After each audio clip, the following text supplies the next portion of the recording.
never thought much about the night shift. It was just another paycheck. The rules seemed strange, sure, but not dangerous. Never answer the phone at 3 a.m. That's what my manager told me. She didn't explain why. Her eyes were tired, her smile thin, and when she placed the heavy key ring in my hand, she repeated it again. Never answer. The first night passed quietly. The second, too. But on the third night, the phone rang. And before I knew it, I was somewhere else. Not awake, not asleep, somewhere in between. A dream I couldn't escape. A dream with rules of its own. I don't remember leaving the security desk. One moment I was sitting there, staring at the flickering CCTV screens. The next, I was standing in a hallway that stretched so far I couldn't see the end. The floor was wet, slick beneath my shoes. The walls pulsed like veins, like the building itself was alive. Each step echoed twice, once beneath me and once behind me. I turned more than once, expecting to see someone following. But the hallway was empty. Only the flickering lights above hummed, buzzing like a swarm of flies pressed against my skull. The further I walked, the more the hallway began to change. Doors appeared, dozens of them lining the walls. Every door was slightly open. Every door breathed, and behind each crack, I swore I heard whispers, but one door at the end was shut, completely shut, and it waited for me. The hallway seemed endless, stretching in a way that defied logic. No matter how far I walked, the end stayed distant, taunting me with its unreachable horizon. My feet grew heavier with each step, as though the floor wanted to pull me down, to keep me there forever. I wanted to turn back, to retrace my path, but when I glanced over my shoulder, the way behind me was gone, swallowed by shadow. A strange smell drifted through the air, metallic and thick, like rust mixed with something sweeter. Almost like blood left too long in the heat. It clung to the back of my throat, making it hard to breathe. I pressed a hand to the wall for balance, but it shivered under my touch, as though something beneath the surface stirred, waiting for me to lean closer. The whispers grew louder. They didn't come from a single place, but from everywhere at once. Above me, behind me, even beneath my feet. Some were too soft to understand, but others repeated words I recognized. My name, over and over, in voices that almost sounded like the people I knew, but distorted, stretched, wrong. The lights flickered faster the further I went. For brief moments, the hallway went completely dark, and in those flashes, I swore I saw figures standing in the open doors. They never moved when the lights returned, but the shapes stayed burned into my eyes. Tall, thin, waiting. I forced myself forward, trying not to listen, trying not to look. My steps quickened, echoing louder in the silence, but no matter how fast I moved, the whispers only followed closer, chasing the sound of my footsteps. I felt like prey running through a tunnel dug by something far older than me. The doors began to slam shut one by one, each bang rattling through my bones. They didn't close in unison, but in a sequence, as though something was driving me toward the last door. I could feel the vibrations of every slam, like a countdown I wasn't meant to hear. And then there it was again, the only door closed from the start. Its presence loomed, darker than the rest, almost humming with a quiet breath. I knew I shouldn't touch it. Every instinct screamed for me to stop. But the moment I thought about turning away, the hallway stretched again, pulling me toward it as if no other choice had ever existed. The door was darker than the rest. Its surface was wood, but not like any wood I'd ever seen. It was swollen, damp, like it had been underwater for years. The handle was cold, too cold. And when I wrapped my hand around it, something pressed back, as though a hand on the other side mirrored mine. The whispers stopped. The hallway went silent. It was as if everything behind me was holding its breath, waiting to see what I would do. I shouldn't have opened it, but I did. Beyond the door was not another hallway. It was me, standing there, smiling. Key. The figure standing before me looked exactly like me, down to the smallest detail. The same creases under the eyes, the same uniform slightly wrinkled from hours of wear. But there was something wrong in the way it stood. Too still. Too perfect. Like a reflection that had escaped the mirror and no longer needed to pretend. Its smile widens, stretching past the natural line of a human face. Teeth glimmered in the dim light, sharp in ways mine had never been. I felt my own lips twitch, but I wasn't smiling. The air between us grew thick, pressing in on me, as though the walls of the hallway had shifted closer. When it blinked, its eyes didn't close together. First one, then the other, deliberate, unnatural, like it was still learning how to mimic me. The sound that followed wasn't a voice at all, but a vibration deep in my head, rattling my skull. Words shaped themselves in my mind, though its mouth never moved. You opened the wrong door. I stumbled back, but the floor beneath me gave way like it had turned soft, and my legs sank an inch before finding solid ground again. My reflection didn't move to follow at first, only tilting its head like a curious animal watching prey. Then, slowly, it took a step forward. The lights above flickered once, and in that blink the figure was closer. Too close, only a breath away. I could see every detail of its skin, but up close it wasn't skin at all. It rippled like a surface of water, barely containing something beneath. Every movement made the illusion falter, like it was seconds away from tearing open. I reached for the wall, desperate to anchor myself, but it pulsed under my palm, beating with a rhythm that matched my heart. I double leaned in, its face inches from mine, and I smelled something foul on its breath. Damp earth, rotting leaves, and the sweetness of decay. Its hand twitched at its side, and then, with a jerking motion, it reached for me. The touch was ice, searing into my wrist with such force I couldn't pull away. The skin where it held me burned, as though frost and fire had met in the same place. I tried to scream, but no sound came. My throat locked, strangled by the same heavy silence that filled the hallway. The only sound was its breathing, not through lungs, but through the very air around us, like the world itself was exhaling through my reflection. The figure leaned even closer, pressing its mouth near my ear, though its lips didn't move. The words echoed inside me again. You can't wake up now. The hallway stretched behind it, unraveling into darkness, and as it pulled me forward, I felt myself being dragged deeper, away from the world I knew. It looked like me. It was me. Every detail, the uniform, the tired eyes, the way the shoulders slouched after long hours awake. But its smile was too wide, too knowing. It tilted its head, and when it spoke, the words came from deep inside my skull, instead of its mouth. You shouldn't have answered. It began to move, step by step, mirroring mine. When I raised my hand, it raised its own. When I whispered, it whispered back. But when I stopped moving, it didn't. It kept coming. I backed away, but the door behind me was gone. Only more hallway, endless, and the thing wearing my skin began to run. I turned and ran, but the hallway bent beneath my feet, stretching farther with every step. My lungs burned, yet no air seemed to fill them, as though the place itself was feeding on my panic. Behind me, I heard the pounding of footsteps, perfectly in rhythm with mine, but heavier, hungrier. I risked a glance over my shoulder, and my heart nearly stopped. 'Twas me, sprinting through the dark, my face twisted into a grotesque grin that widened with every stride. Its eyes glowed faintly, two white slits cutting through the shadows, fixed on me with a hunger that felt inhuman. The lights above flickered, then went out completely, plunging everything into blackness.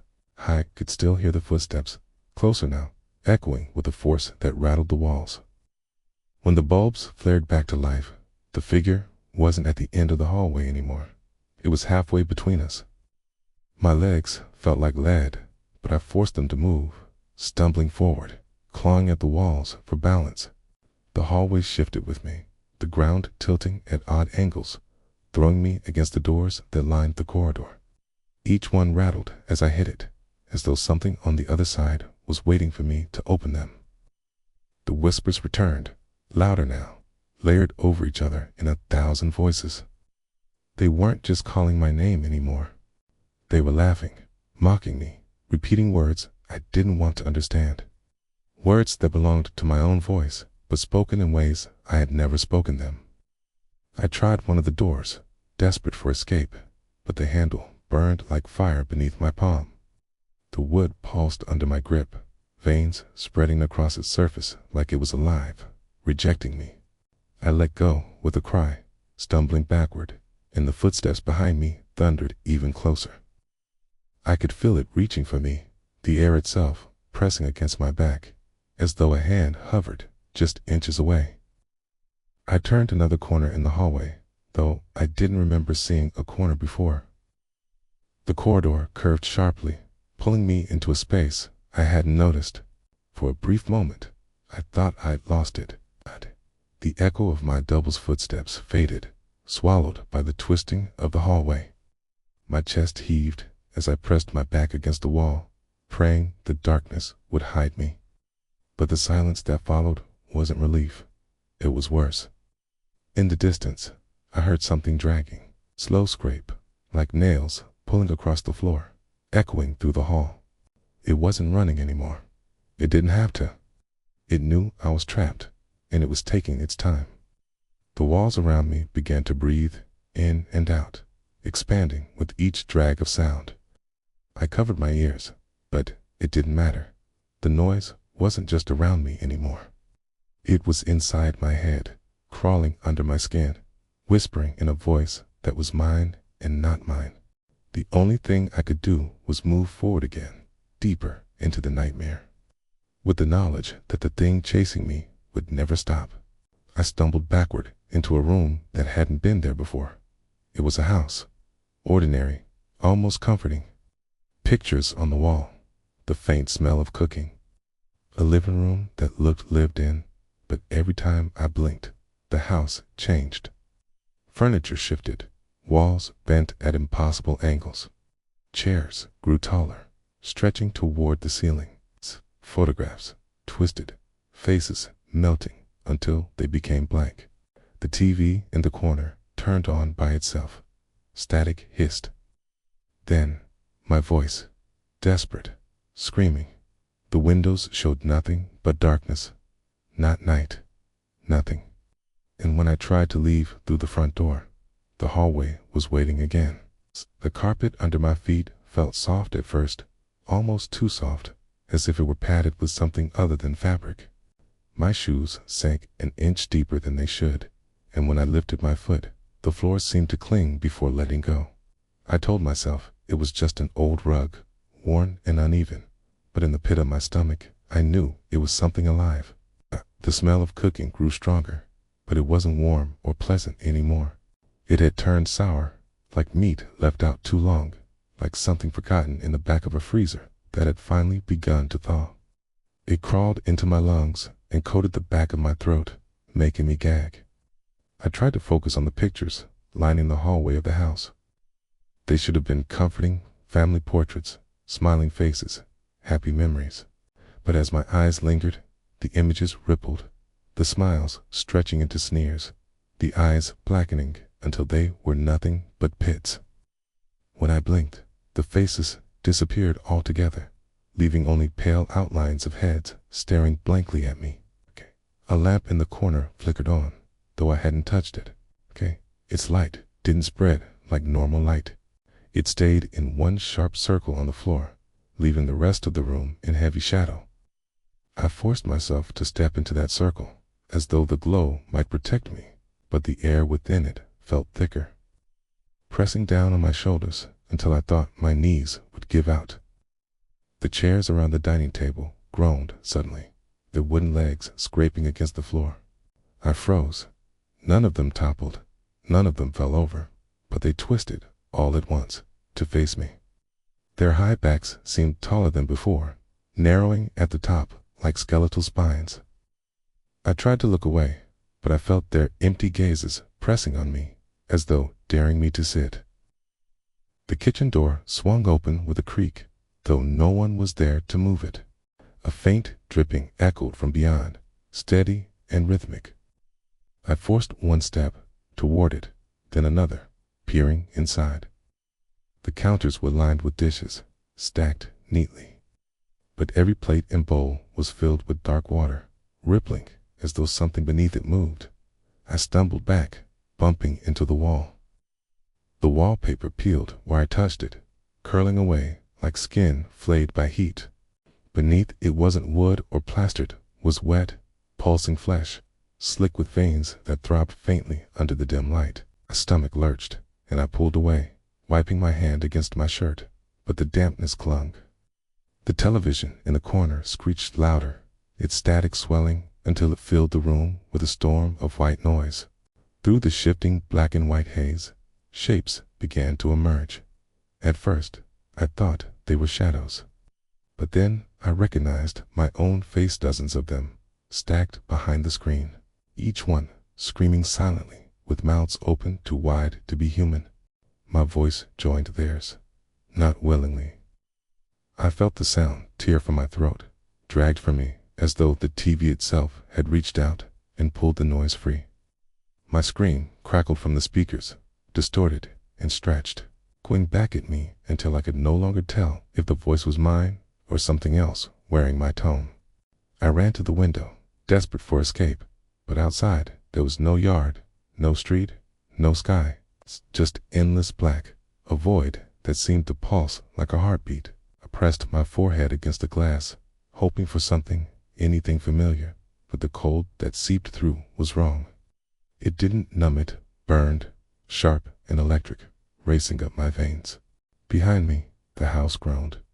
The walls shifted, bending like softened wax. The ceiling dipped low, lowering until it brushed against my hair. The air thinned, choking me, forcing me to my knees. The furniture stretched upward as though it wanted to pierce the ceiling, but the ceiling only bent, swallowing their shapes. The smell of rot grew unbearable. I tried to crawl, dragging myself toward the door, but every inch I moved, the rug seemed to clutch harder.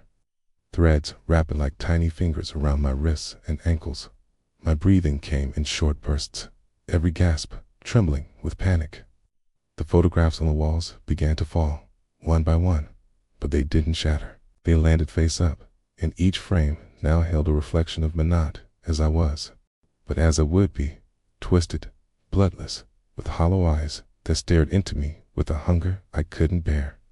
Somewhere in the shifting dark, a voice rose above the static. It was faint, almost kind, almost familiar. "Sit down," it whispered. "This is your home now." I clutched my ears, shaking my head, but the words pressed in, muffling the pounding of my heart. The front door appeared again, just a thin outline in the wall, glowing faintly as though lit from behind. I crawled toward it, tearing myself free of the carpet's grip. My fingers shook as they wrapped around the knob, and for one breathless second, I thought I might escape. But when I pulled it open, the house didn't let me out. The air in the forest felt heavy, damp, and filled with a strange sweetness that made my stomach twist. Every breath tasted wrong, like the scent of flowers left to rot. The trees leaned inward, their branches creaking as though the wood itself bent to watch me. Each groan echoed, layering with the whispers until I couldn't tell which sound belonged to the forest and which belonged to my own mind. I pressed my hand against one of the trunks, hoping for balance, but the bark was slick, wet, as if it had been weeping. My palm came away blackened, coated with a tar-like sap that clung stubbornly to my skin. It stank of something ancient, something that had never known light. I rubbed it against my clothes, but it smeared deeper, leaving a stain that pulsed faintly like a heartbeat. The ground quivered with every step I took. It wasn't the crunch of leaves and twigs, not the solid reassurance of soil beneath me. It shifted, rising in small ripples, and sometimes I felt the unmistakable pushback of something alive beneath the surface. Once, something sharp grazed my ankle through my shoe, and I stumbled forward, afraid of being pulled down completely. The whispers grew louder, overlapping until they formed something close to words. It stretched and warped, but one sound cut through again and again. My name. It was spoken tenderly, like a parent calling a child in from the dark. Then it shifted, sharp, mocking, hissing the syllables until my name sounded like a curse. I tried to quicken my pace, but the forest bent against me. Branches shifted lower, brushing my shoulders, tugging at my hair like skeletal hands. The shadows between the trees thickened, moving in ways shadows shouldn't move, stretching thin arms across the path, hurting me forward. The sense of being watched grew unbearable. 1,000 unseen eyes pressed against my skin. The ground opened slightly ahead of me, a hollow carved into the earth. At first, I thought it was just a ditch, but then I saw the shapes inside it. Bones, tangled and half buried in the soft soil, their edges slick with whatever substance coated the trees. Skulls stared upward, mouths open in silent screams, and for a moment I swore I saw one jaw twitch. I forced myself to look away, but the image burned into me. My legs trembled as I pressed forward, each step heavier than the last. The air thinned, thick with a mist that clung low to the ground, wrapping around my knees as though it wanted to drag me into the dirt. Up.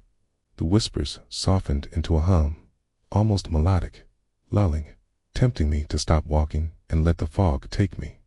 The trees around me shuddered as if stirred by an unseen wind, though the air remained still. Their branches twisted into shapes I recognized: fingers, arms, face, bodies, half formed out of bark and shadow. Their eyes glowed faintly, like embers buried deep in ash, and every time I blinked, they shifted closer. I broke into a run, my breath ragged, but the forest kept pace. The ground beneath me rose and fell like a tide, throwing me off balance. My chest burned as the whispers screamed now, shrill and furious, a storm of voices tearing at my ears. The trees closed in until their trunks scraped my shoulders, funneling me into a narrow passage with no escape but forward. Somewhere far ahead, I caught sight of the glow again, faint, warm, out of place in the suffocating dark. A building, small and fragile against the endless forest. My heart leapt somewhere human, somewhere solid. I pushed harder, ignoring the claws of branches tearing at my arms. The closer I drew, the more I realized the glow wasn't warm at all. It was pale, cold, seeping across the air like the shine of a lantern underwater. It lit the structure ahead in strange colors, revealing it not as a cabin or house, but as a train station, broken and forgotten. Its roof sagged, its glass shattered, but the faint light glowed inside as though it had been waiting for me. I slowed as I reached the edge of the trees, but the forest didn't stop. The branches pressed against my back, nudging me forward, forcing me out into the open. I stumbled onto the cracked stone of the platform, gasping, leave for the open air, till I looked back and saw the trees had formed a perfect circle around the station, hemming me in. The station itself was silent. No animals, no insects, no sound of wind. Just a faint creak of the sign above, swaying though there was no breeze. The light flickered in the windows, and the mist clung to the rails that stretched into infinite blackness. I couldn't see where they began or where they might end. I took a cautious step onto the platform. The stone groaned under my weight, echoing far too loudly in the still air. My name whispered again, but this time it didn't come from the forest. It came from the tracks below, the sound rising like steam, curling up from the black void between the rails. The faint glow inside the station flickered brighter, and I realized it wasn't lantern light at all. It pulsed with the rhythm of a heartbeat, red and steady, as though the building itself was alive. I knew I should turn back, that nothing waiting inside would save me. But behind me, the trees shifted once more, branches cracking, pushing me toward the open doors. I placed one foot on the threshold, trembling, my ears ringing with silence, too deep to bear. The station smelled of iron and damp stone, and something else faint, metallic, like the tang of blood in the back of my throat. My eyes adjusted to the glow inside, and I realized the benches weren't empty. Figures sat there, perfectly still, shrouded in shadow, watching. As I stepped fully inside, the doors slammed shut behind me. The glow dimmed for a moment, and in that instant, I understood. I hadn't escaped the forest. I had only stepped into its heart. Would you like me to expand this train station sequence, the same way 15 or more paragraphs of slow, heavy detail? Should I save that for the next part of your story flow? The platform was cracked, overgrown with weeds.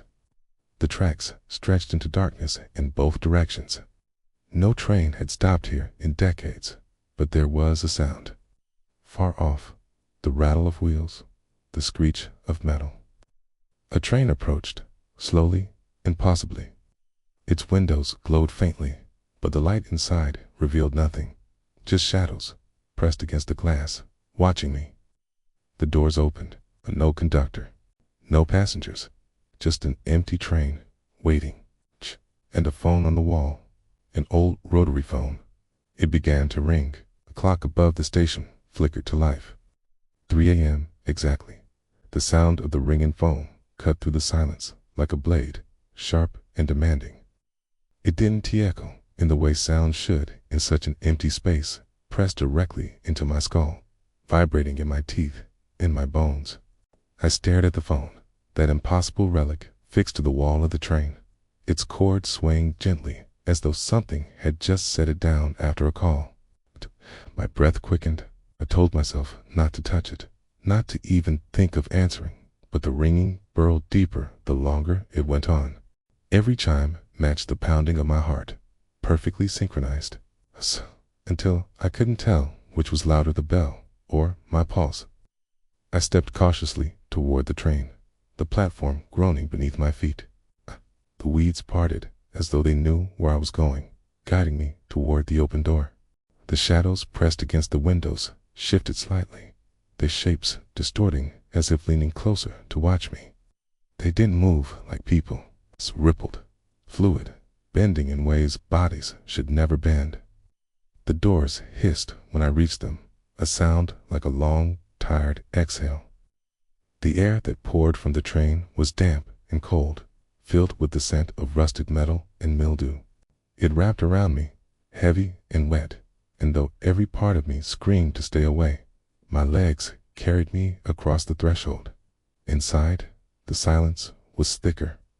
The ringing phone sounded distant now, though it was only a few steps away.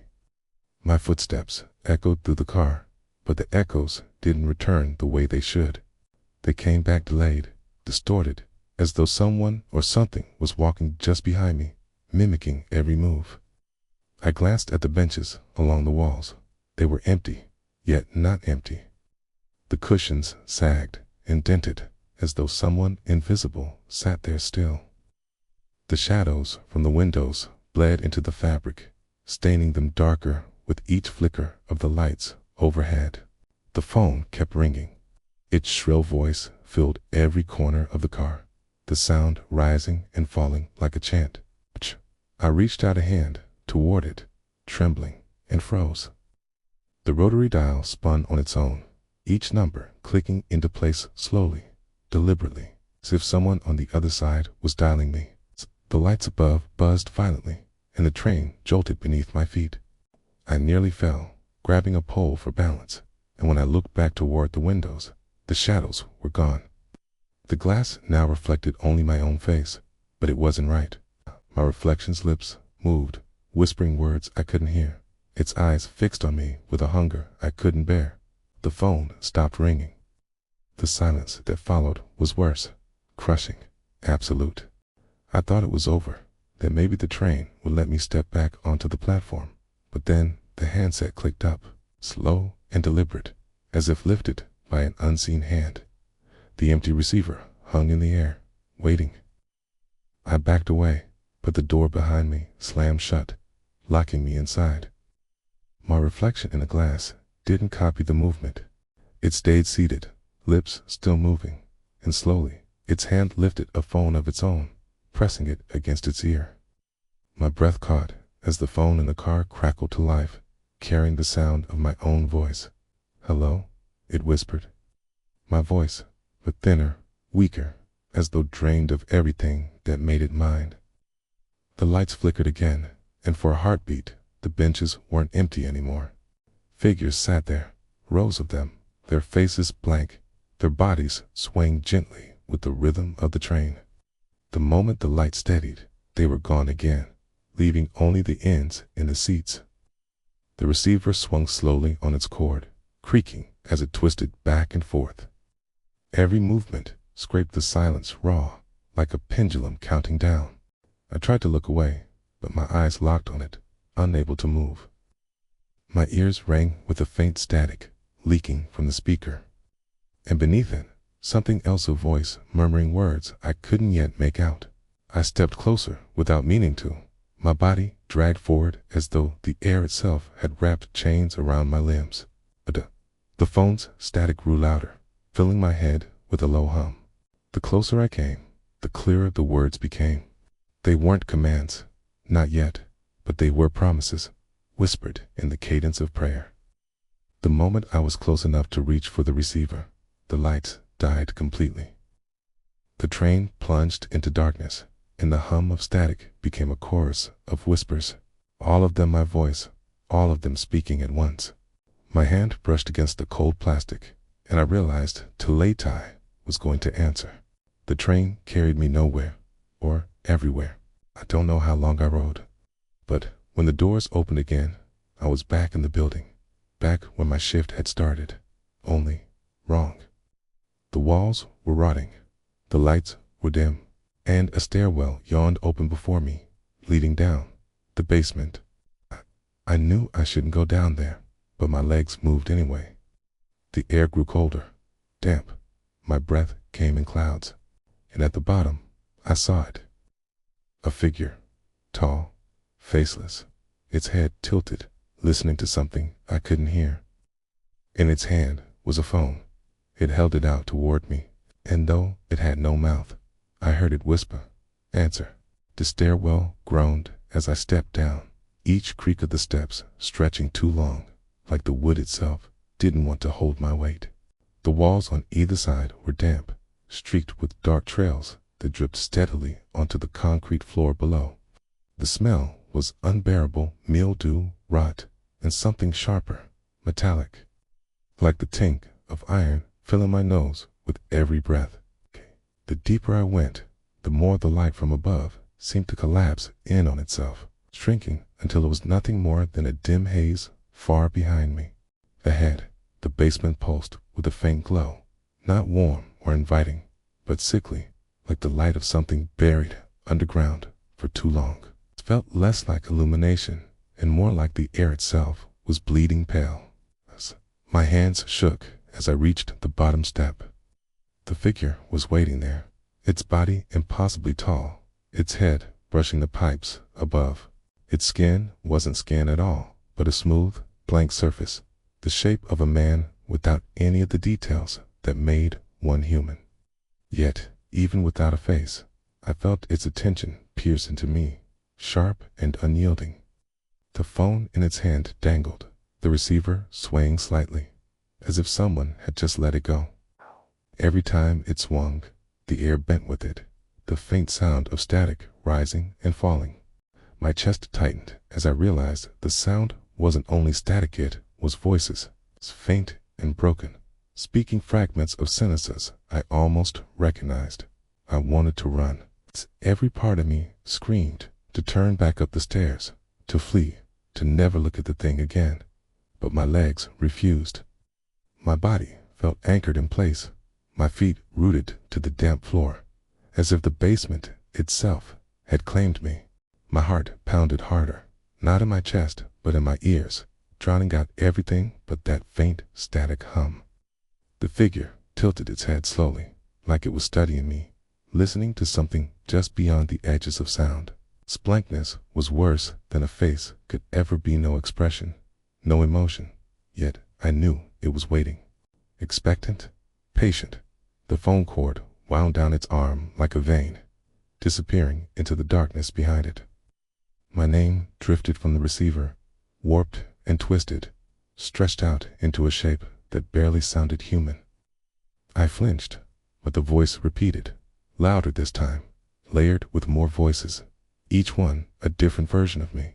Some whispered, some screamed, and one sobbed quietly in the background, like I had been living this moment over and over again in countless places. I reached for the stair rail, desperate to climb back up, but the metal twisted under my hand, bending away like soft clay. The steps above me stretched upward into black, fading into nothing. The way out erased as though it had never been there at all. There was no going back, only down, only forward. The figure moved, then not walking, not stepping, but sliding, as though the shadows themselves carried it closer. The phone stretched toward me, the receiver swinging with a weight that felt immense, unbearable. I could hear the air tremble around it, as if reality itself was straining under the sound of that endless dial tone. The closer it came, the colder the air grew. My breath fogged thick in front of me, hanging in the air like smoke that refused to fade. I rubbed my arms, but the cold didn't bite like winter. It sank deeper, settling in my bones, slowing the beat of my heart until each thump felt like it could be the last. When the receiver swung close enough, I felt a static spark jump to my skin. It burned, sharp and electric, shooting pain up my arm. I jerked back, but the spark didn't fade. It clung, crawling under my skin, filling my veins with an ache that grew heavier with every second. The voices on the other end screamed now, my own voice breaking apart into 1,000 versions of terror. The faceless head tilted again, leaning closer. Though it had no mouth, the whisper pressed against my ear, intimate and suffocating. Answer. The word carried no air, no sound. It was simply there, inside my skull, like thought forced into me. My hand lifted without permission. I fought against it, teeth clenched, but my fingers stretched forward, reaching for the receiver. Every inch of distance between us burned hotter, the static growing until my head rang with unbearable noise. The phone seemed heavier than the world itself, a weight meant to drag me under. I screamed, but the basement swallowed the sound, devouring it whole. The figure loomed taller now, stretching until it filled the ceiling, its blank face bending downward as though it wanted to wear my scream. The phone brushed against my fingers, cold and wet, like holding something freshly pulled from a grave. The moment I touched it, the whisper stopped. Silence filled the basement, thick, absolute. The only sound left was my heartbeat, trembling and unsteady, and the faint hiss of something alive at the other end of the line, waiting for me to speak. I woke up at the desk. The CCTV screens glowed softly. The clock read 3:04 a.m. The phone on the counter was silent. My hands trembled. My heart still pounded as though I'd run for miles. And for the first time, I understood why the rule existed. Never answer the phone at 3 a.m. because once you do, the dream doesn't end.